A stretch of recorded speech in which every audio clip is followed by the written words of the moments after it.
I lost 78,000 pieces of fish. Even the ones that were so jovial the previous day that we were You're planning to, yeah, were all dead. Hello and welcome to another episode of the Joanne R Show. Today we are speaking with Shalton, a young agriculturalist whose great ideas are revolutionizing agriculture in beekeeping and fish farming in Kisumu County. At the beginning of this year, Shalton put up 80,000 fish fingerlings in his fish cages. Came December, most of the fish died on the day that he had planned to take them out to the market. Today we're going to be speaking with him about his passion for agriculture and how he's doing training and extension services to upcoming bee farmers within the county. Welcome. My name is Shalton Omolo. I'm 30 years and I come from Kisumu County, in Kisumu West sub-county, in southwest wards of this great county of Kisumu. Well, I'm passionate about agriculture and majorly a passionate bee farmer, a passionate fish farmer, and a passionate goat farmer. How did you get into the farming business? Because as we were talking before, it was coming up that you actually did not go to school for any of this. I did degree in a Bachelor's of Business Administration at the Management University of Africa. Then I did my diploma of project management at the Kenya Institute of Management. So I have a background fully in business management, not in agriculture. But in this country, when you cannot, defy all odds and do many other things, you cannot go anywhere. So I swept my pride below the carpet and my papers below the pillows, and I decided to face agriculture. And of course, I have a business background, so I knew that when I'm going into this, I'm going to do it for commercial purposes, not for self-sustainability, but to commercialize. You know, we are used to farming, where people wake up in the morning, you take a djembe and you go. It looks like a torture, it looks like slavery, or in other words, it looks like, you're not living to the current world. But yes, it is still there. But we say that smart farming, yeah, because I know young people will want to have very soft fingers, soft life. Yeah, soft life. But I said I'm also a young person. If I go into agriculture, does it mean that I'm not going to have that kind of soft life that every other person is looking for? Then I said, after having all that money, they normally say kuoga na kurudi soko. Yeah, why not kuoga na kurudi soko? When to tape kazi na nikuwe smart tu kama wale wengine, sivyo?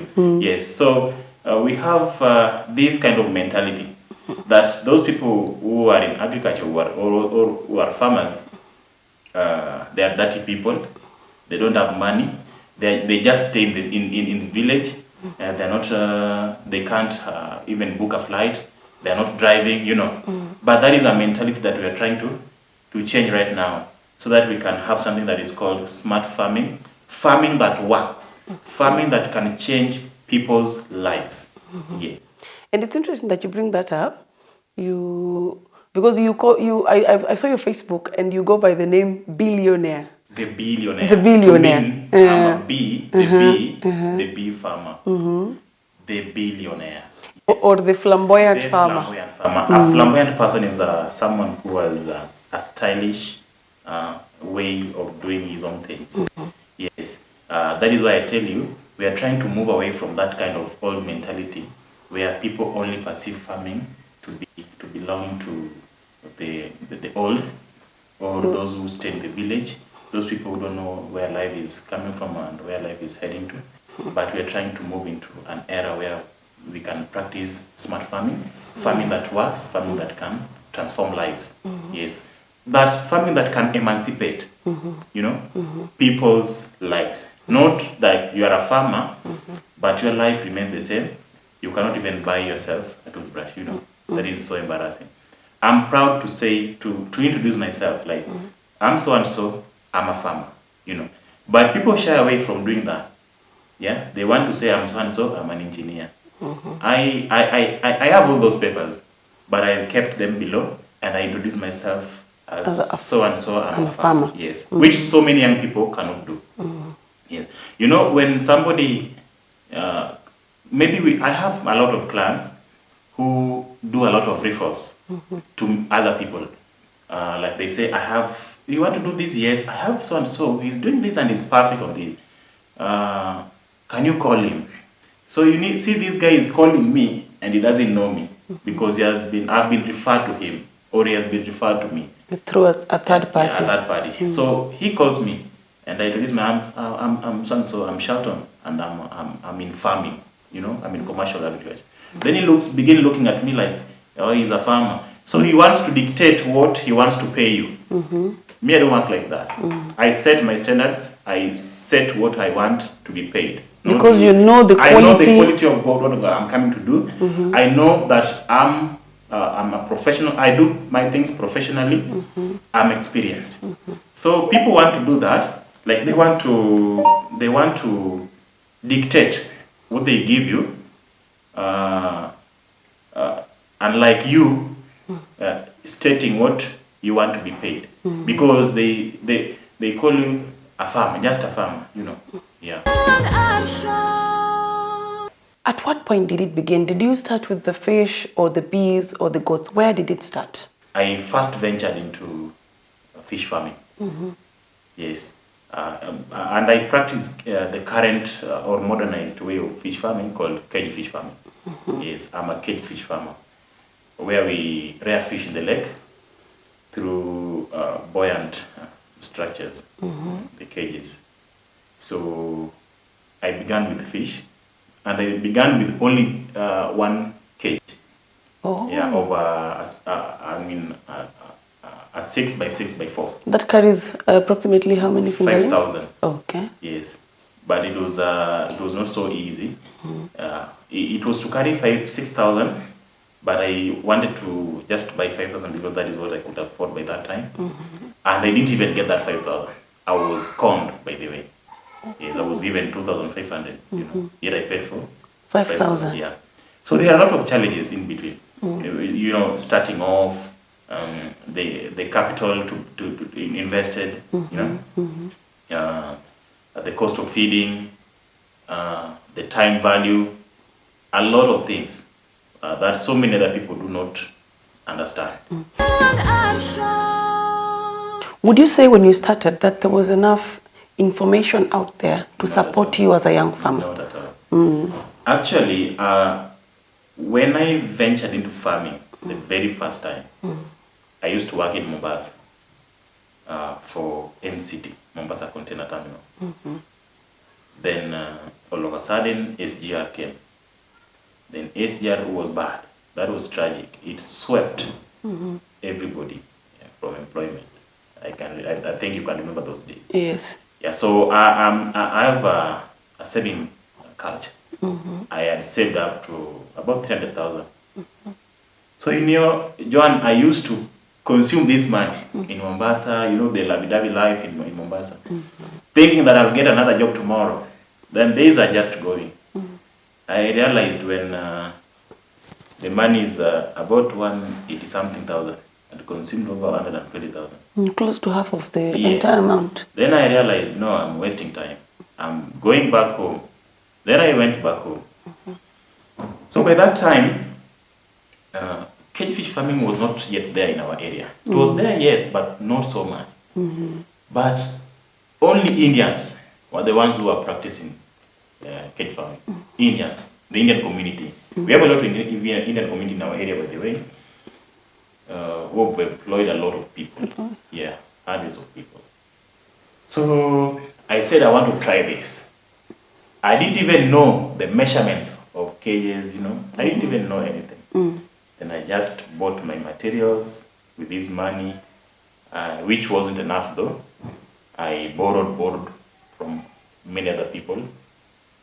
Then I brought in a welder who fabricated a cage. I started off, and the very first stocking date, my first stocking date was 24th of 2019, December. I stocked my first fish. Then I started off. It wasn't just so easy because I met a lot of challenges in between. I thought that after investing, then stocking, then things just move. For the first time, I took 4 months without going to a kinyozi. For the first time. You were saving money for the feeds, or the money wasn't even there to be saved. Yes. Where was the money to be saved? Because money is coming in, you toil yourself. Money is coming in, then you reinvest back. So things went on like that. Then it reached May. The following year, that is in 2020. Things weren't so easy because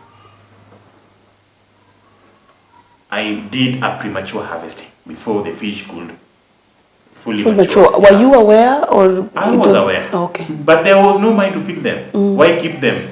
So you'd rather get them out prematurely and get your capital back? Yes. That capital didn't even come back. I made serious losses. Very serious losses that somebody could not believe. In fact, if the current generation that we have will not think of doing those things again. They will rather go back to Mombasa, where I was. If I was somebody of that kind, I would think of going back to where I was. But I didn't do such kind of...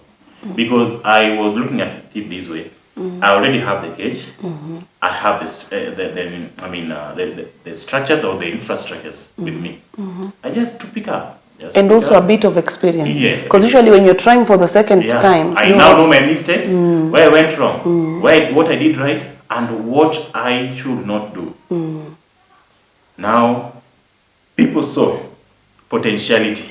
This is now the time where locals now began investing in this thing. They saw the kind of return that I got, how the production was. They said, this thing, everybody was just keen to see the result that I'm going to get out of this. So they said, if this thing is done correctly, we can get money. Here is the time now people are now getting interested into this thing. Now people also tried it. They also got serious losses.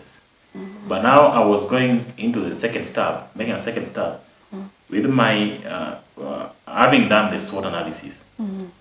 And I know the strengths and the weaknesses. So I went into this thing. But then I got some money and did the second cage. Now I had two. Now when I harvested the second time, that is now when I saw serious money. Oh, yes. It started to pay off. Yeah, I now saw serious money. By serious money, we are talking about... okay, for the first time, I invested about 30,000. Now, the results I got for the first harvest was only 198,000. Yes. A massive loss. Massive, serious losses. The capital invested minus the cost of feeds and also time taken. So those were losses. So I made a second step. Then I reinvested back. Then when I was harvesting right now, I got about 700,000. Yeah, for the second time. Now that is when I began doing expansions and now ventured into bee farming, because I was looking at fish takes quite a while to give return. How many months on average? Mine, I used to do 8 months, but right now I was doing 9 months, even 10 months, because I wanted quality fish. Like the other day, the fish that I lost, I did 10 months. Yes, but they was very serious fish, yeah. So It normally takes 8 months, but for farmers who want to have good returns, they do up to 10 months. Okay, so that you give quality produce to your markets. Yeah. So I want to bring us back to your recent loss. I remember waking up in the morning and we were online with my sister, and then seeing that you had woken up, gone to your farm, and found that almost your entire stock of fish, 80,000 fish, had died. Not almost. 100%. 100% loss. Yeah. You know, that my fish died on 11th of November. Yes. But on 10th, it was on a Thursday. 10th was a Thursday. So I had my clients. You know, I always have these program dubbed Also Fish Friday, where I supply fish in Kisumu town on Fridays. So I have my clients who make orders along the week, you know. Then when I pay to pesa. Then when it comes Friday, I supply them. Then they can sell it along the week. Yeah, I was even appeal to so many people. I used to give fish in credit. What I want is my money. Your money. The profit, I don't want to care what. Also, you had created this trust with business people where you would supply them, then they sell and pay you afterwards. Yeah. So I was already lifting lifting up so many people in this town. I was already helping a lot of young people in this town, women, yes, and they were doing so well. But right now, it is not really so possible to do it because I don't have anything to give them. Yes, so that Thursday, I woke up in the morning. Not Thursday. The same Thursday, I had two clients. One from Kakamega, one from Kisi. They wanted fish. And I told them, I have fish. They kept doubting. I have fish. Come and see the fish I have. Then they came. Then we went up the farm in the lake, and we pulled out the nets. Then they saw fish. And they said, boss, you have what we want. One, I remember, wanted about 147,000. Kilos or pieces? No, the amount, the amount. Oh, okay. Yeah, 147,000 Kenya shillings. The other one, about 153. So meaning, about 300,000. Yeah, cash within a day. Within a day. And I had that money that evening. Then we went back and I booked for them a house. They slept so that the following morning they can come and collect their fish. As I also collect for other clients in Kisumu. So for us to beat time, we have to wake up very early in the morning. So we woke up around 4:30 because the same previous Thursday at night we were harvesting honey. So you can imagine we didn't sleep. So we left. We were going to our cages in the lake. Our cages are about 2 kilometers from the shores. So I was the one captaining the vessel. So we went, and when we reached that at the farm, I just saw. But in the morning, when I woke up, because my cages have got CCTVs and also security lights. So when I woke up around 3, I logged into CCTV, the channel. Then I saw something whitish, you know. Yeah, on the cages. Yeah, the surface, water surface. And then I said, what's that? But I assumed maybe the reflection of light. Of light versus the water. Then we left. And now when we arrived at the cages, we realized that all the fish that we had that day, even the ones that were so jovial the previous day that we were you're planning to they were all dead. Okay. Yeah. Everything died. All in each individual cage? In each cages. All of them. I lost 78,000 pieces of fish. Yes. Out of the initial 80. Yes. Yeah. Hey, Shelton, that must have been quite a stressful experience, because I remember prior to that, you had been marketing very actively. Yeah. That in anticipation for the big harvest. Yeah. So the prices were out, the dates were out, and there's always this invisible crew of people online who are gunning for you. And I know a lot of them were waiting, because that was such a big move for you. So when people woke up in the morning and saw all of that, the first thing that occurred to most of us, or the people that know you, was that this smells like foul play. Did that occur to you in that minute? To me, it occurred to, so many things came or crisscrossed my mind. Like, I advertised the previous day. I've been doing that. And clients visited me. They even paid me in advance. Like, what could really this be? Like, was it just waiting for this day to come? What happened? A lot of things came into my mind. But I left it to fate. Yes. The first thing I did was to call the clients that I had the previous day, the two gentlemen. Yeah. To come and collect their money. I remember only using 2,000. And I was going to mess. That very day I was to pay my workers. That very day I was to also to part with some money for recurrent expenditures. That very week, being a Friday, on Monday the following week I was to service my loan with the cooperative bank. I just totally lost focus. Yes. I lost focus at all. Yes. So I just left it to fate. Yeah. And I tried to share with government agencies, the relevant authorities, the research organizations. It took 2 days for only an extension officer to move an inch near me. Yeah. That is from the county or from the central government? From the county government. Yes. What he said was just pole sana, sorry, that hiyo ndio biashara.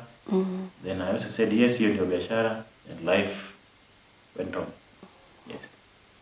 So later on, did you personally go behind all of this to try and make sense of what had happened, what had caused the massive deaths? You know, previously, when my fish died, in the month of October, also a farmer from this same area, though a bit far, but not so good because we know each other, we work so closely, also lost his fish. So a survey was conducted by the Kenya Institute of Management, Kenya Institute of Kenya came free. The fisheries. They conducted a survey and they established the reasons why that farmer lost his stock and the mitigation measures, the to-dos and not to-dos. Surprisingly, the outcome or the finding was just circulated in WhatsApp groups.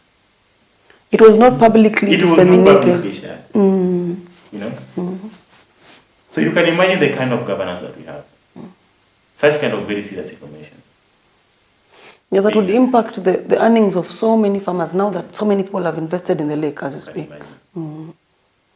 I'm talking of 2.7 million that was going to, by 29th of this month, I was so sure of 2.7 million. That was a clean deal. And you know, when you lose your produce so late, so close to the harvest date or on the harvest date, it means you've placed 100% input. True. Yeah, and like if you lost them, say, on the second month or on the third month, the losses would be less. So it's... That is 100% input, 100% total loss. Yes. So, a lot of surveys were done.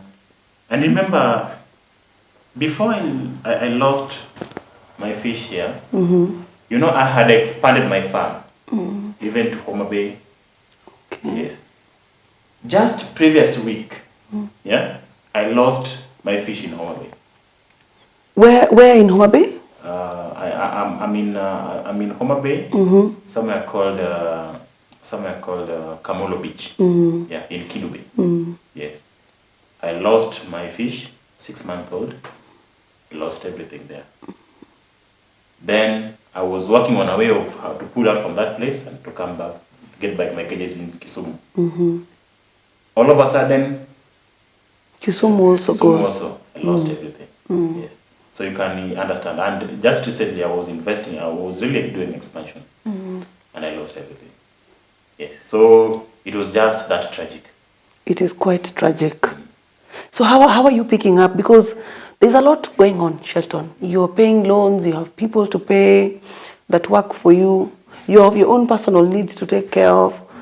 How are you picking up? What's the plan? You know, the moment I realized that I lost the fish, I received a lot of calls. So many calls. I was even surprised to be called by this gentleman from Kirinyaga County. I think he's a CC of agriculture there. And also another person called me from Nandi County. This is the Minister for Trade. They called me. But not even a single please call me from our people. From people from Kisumu County? Yes, not even a please call me. You can imagine. That is the moment I realized I'm alone. Farmers are operating in isolation, by their own weights. Yeah. I realized I'm alone. Then I was fighting to refund my clients au wamama wa chini hawa pesa zao so that I can remain clean and face my problems alone. Then friends also advising me to form a WhatsApp group. They can help me, consolidate funds so that I can get back to business. A lot of people advised me to do that, but I was not so keen on doing that. But they pushed me. Then I did it. It took 2 days after doing that opening statement on WhatsApp that I'm so and so, kindly assist me this and this way. 2 days, not even a single comment came in. The third day, people were just saying sorry, pole sana, you will, including the people who were telling me to form the WhatsApp group. Yeah. 1 week passed. I kept reposting that opening statement. Another week passed. 2 weeks. I decided to close that group. Not even a coin came in. Not even a coin. Yeah. I've not received anybody's help, anybody's coin since I saw that. Those are some of the moments I realized that I'm alone. Those are some of the moments I realized that I need to face my problems are my own. I need to face them alone as Shalton, not as a joint team. Yes.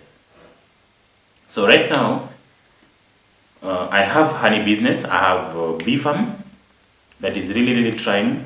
We have very serious productions going on per week. Yeah, about 20 kilos per week of honey.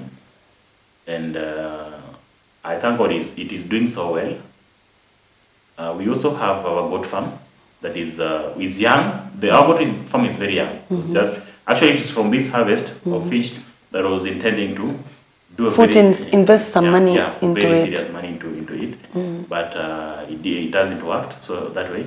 But it is so young. But I'm glad we can sell some few things from the goat farm. Doing some little sales here and there. Then we are getting money. The little money that we have is what I use to do maintenance of the cages, repairs, and I'm trying to do some other savings for so that I can get back to fish farming. Yes. Because I have my own dreams. Yes, I have my own dreams with aquaculture. That I'm not going to let it die. You're not going to let this discourage you and keep you away from pursuing. I'm working my ways, John. I'm tirelessly working my ways so that I can get back to business. And I can assure you, I'm going to get back the business. Yes, we are really trying. Right now, the maintenance and repairs everything is done. Everything is set, except the money for stock. I need almost 700,000. You to put in fresh stock. Just stock alone. No, not yet feeds. Not feeds. Labor input. Not labor input. No paying workers. Yes. At some point, I had to lay off 2 people because I had 4 people in the farm. I laid off 2 people because there were no productions going on. So where was I going to get that money to sustain their salaries? Yeah, to sustain their salaries. I had to lay off 2 people.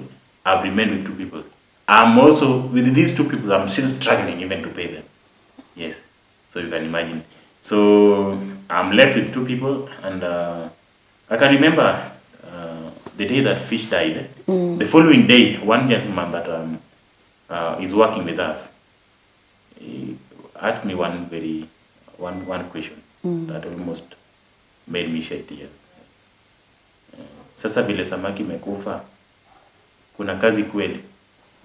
Yeah. So kutakuwa na kazi, tutapata pesa kweli? No? So those kind of questions were so much, they are not good questions. I had to lay them off. I had no option, but I had to tell them, go and rest. I'll send you something for Christmas. When things begin picking up, I'll call you. Yeah, so that we can continue with what we were doing. But right now, you've seen for yourself, I cannot do anything. So, Shalton, the big question is, now that you're going back into business, you're so determined to go back into business, what is going to be different? Because the risk seems very much present still. You're going to put the fish back, put in a lot of money. Joanne, I have the infrastructures. There is nothing I can do with them apart from kuzipeleka scrap, because the cages are metallic. The cages, the entire investment that I have is not less than 4 million. Not less than 4 million. If I decide to weigh it as a scrap, it will give me not even more than 20,000. What I know, the only thing I know right now is farming. Tell me, what should I do apart from farming? Because that is the only thing I know right now. That is the only thing that gave me money. I made my first million from farming, which I couldn't make in employment. You know. So you know nothing else. I know nothing else. The only thing I know is farming. What do I do? Right now, I'm anticipating, because I see the waters are still very dirty in the shores. Up to where we are right now, our cages are right now. Some of them were pulled out for repairs, some of them are still in the lake. The water is still very dirty. I was thinking, one day I was making my rounds in the lake, the lake trip, and I identified an area where at least the circulation is a bit better, the water is a bit clean. We are planning to move there. It is over 10 kilometers from the shore. You can imagine. 10 kilometers will mean so many things. That means production costs are higher. Fuel, because we use fuel. Surveillance. I have to add more CCTVs. I have to make sure that I have very strong cages and very strong anchors, because 10 kilometers means my cages are now exposed to the currents. and whatever hostility in the lake. You know. Unlike where we are right now. So it would mean having a lot of things together. But all these, a lot of things are money. Yes.